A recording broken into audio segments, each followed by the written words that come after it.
Vamos a hacer hoy una recorrida con dirigentes de mucho peso, de mucha trayectoria y bueno, su mirada sobre lo que está ocurriendo en el país después del resultado que conocimos hace ya una semana, el domingo pasado, no ayer, a la noche.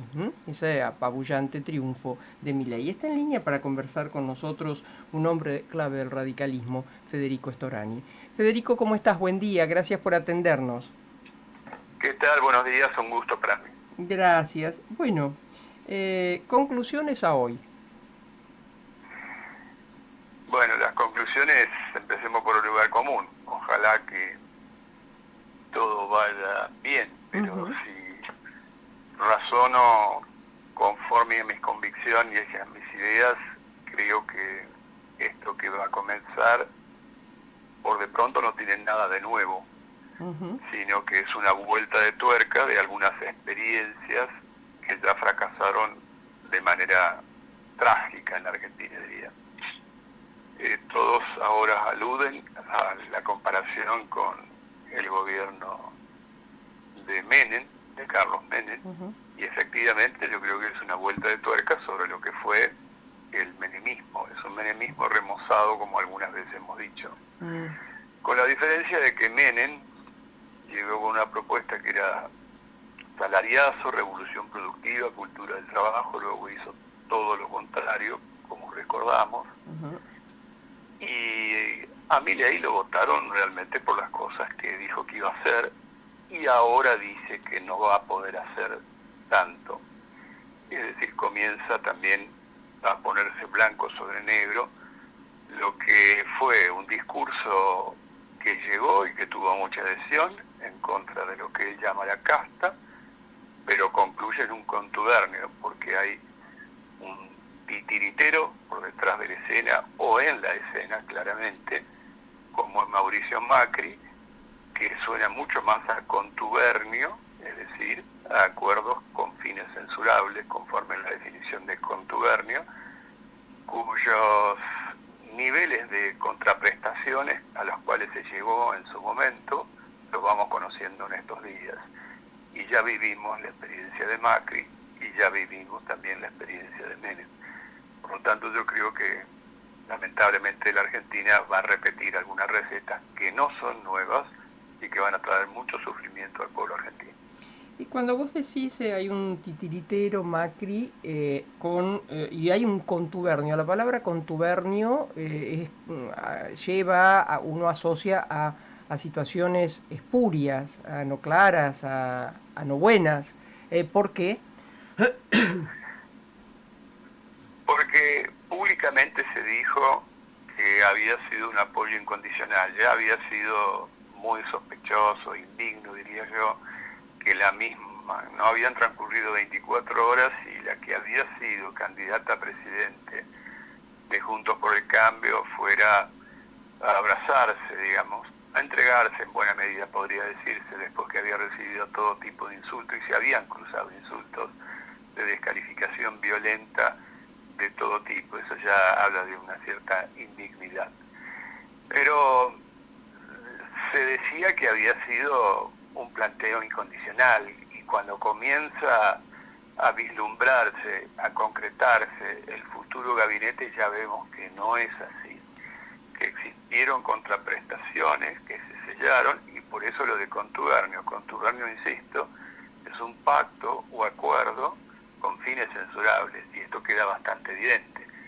El señor Caputo, Toto Caputo, que casi con seguridad y que ahora está viajando con el presidente electo de los Estados Unidos, fue el que tomó esta deuda impagable con el Fondo Monetario Internacional, fue el que armó las LELIC, por ejemplo, que es uno de los temas centrales. Y es como cuando se lo llamó a Cavallo para desarmar la convertibilidad, algo parecido. Y también, por supuesto, en el caso de Macri, apuntando a lo que ha sido su denominador común, siempre como acción, que es el tema de los negocios. Intentó el tema de YPF, le está yendo con una suerte varia, pero evidentemente ahí hay contraprestaciones que hablan de un contubernio muy claro. Bueno, La Nata dijo el otro día que YPF se lo dieron a Paolo Roca por los 600 millones que puso en la campaña y o dirigido a, a la fiscalización o algo así, ¿no? Sí, claro, pero además no nos olvidemos que en plena campaña el propio Milei decía que no le interesaba que se produjeran concentraciones monopólicas, Ujú, porque para él era una situación natural del funcionamiento de este capitalismo extremo. En realidad el monopolio siempre es negativo y los ujú, países más desarrollados del mundo intentan que no existan ni monopolios ni oligopolios, porque una vez que consiguen el dominio monopólico del mercado, lo manejan a su gusto, placer y para sus ingresos desmedidos. Y eso siempre va en desmedro del pueblo, ¿no? ujú, En este caso del pueblo argentino, porque pueden desde fijar precios hasta tener maniobras de todo tipo que rozan también lo ilícito. ujú. Siempre es bueno que exista, en este caso, un papel regulador por parte del Estado que permite un mayor equilibrio. Pero bueno, acá hay una suerte de rechazo visceral al Estado, aún en aquellas cosas que el Estado debe cumplir un papel como lo cumple en prácticamente todos los países del mundo, aún los países capitalistas. Claro. Es decir, en tu mirada, ¿hubiese sido mejor los dos candidatos que renunciaron o que, bueno, que se fueron sin renunciar y sin asumir como Sturzenegger y el ido renunciado, en este caso sí mencionado por Milei, como presidente del Banco Central, que según Milei iba a cerrar en forma inmediata? Eso no lo puedo saber, no lo sé. Mm, Evidentemente para mí siempre fue, y lo dije antes durante plena campaña, que es un disparate pretender no tener Banco Central. El Banco Central es un instrumento importante, muy importante para cualquier país del mundo, que puede tener intervención cuando se requiera. El ejemplo ujú, más típico, pero muy pertinente, es en plena pandemia. Los países más desarrollados del mundo utilizaron su banco central cuando viene una emergencia tan catastrófica, por caso como una pandemia. Ni hablar, por mm, ejemplo, el más poderoso de los bancos centrales, que es el Banco Central Alemán, ¿no? El ujú, Bundesbank. ujú. ¿Qué, digamos, seguimos con enorme incertidumbre o crees que la suerte está echada en lo por hacer? No, hay una altísima dosis de incertidumbre, hay un cambio permanente.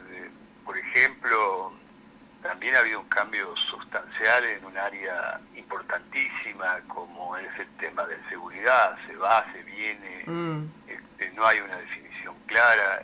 Es un tema que fue permanentemente una de las cuestiones centrales durante la campaña electoral. Por lo tanto, yo creo que hasta aquí es un ojo al viento con mm, poca determinación, con poca decisión, y lo que hay que tratar es en concentrarse en, por supuesto, respetar la voluntad popular, la legitimidad que tiene este gobierno, garantizar que existan condiciones de gobernabilidad para no profundizar los males, pero también en generar una alternativa en un mm, sistema democrático que pueda prepararse para la alternancia en el ejercicio del poder. mm, Yo creo que lo positivo que puede tener esto es simplemente que ahora sí existe un partido de extrema derecha con un pensamiento económico ultraliberal y muy conservador que se ha juntado, porque ujú, ya Macri no se puede desentender de que no es o Milei de Macri, Macri de Milei mm, y compañía.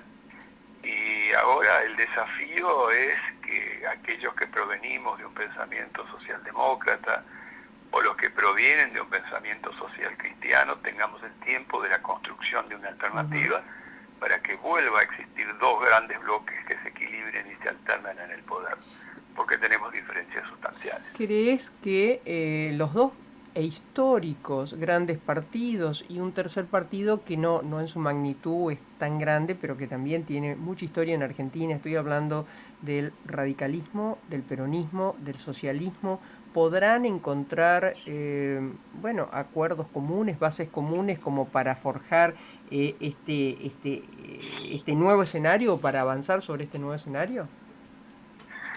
Creo que parte de estos partidos sí, no todos los partidos, o no todo en su conjunto, porque está clarísimo que ha habido sectores del radicalismo que apoyaron a Milei. Pero si es por los votos, pareciera que todo. No hubo voto en blanco. Claro, eso es un tema revelador. Algunos pretendieron encubrirse en el voto en blanco, su voto vergonzante, porque pensaron que el porcentaje iba a ser incluso el habitual, y fue mucho menos del habitual, apenas superó el 1%, con lo cual está clarísimo que salvo algunos que públicamente dijimos cómo íbamos a expresar nuestro voto y lo hicimos, otros lisa y llanamente apoyaron al candidato triunfador, a pesar de que fuera el que se entrenaba pegándole a la figura de Alfonsín, o el que señalaba y sigue señalando que el enemigo es el radicalismo, o que Irigoyen fue el primer populista y el que inició la decadencia en Argentina. Sí. A eso yo los llamo, porque no puedo decirlo de otra manera, como que padecen, sufren el síndrome de Estocolmo, francamente. Sí, sí.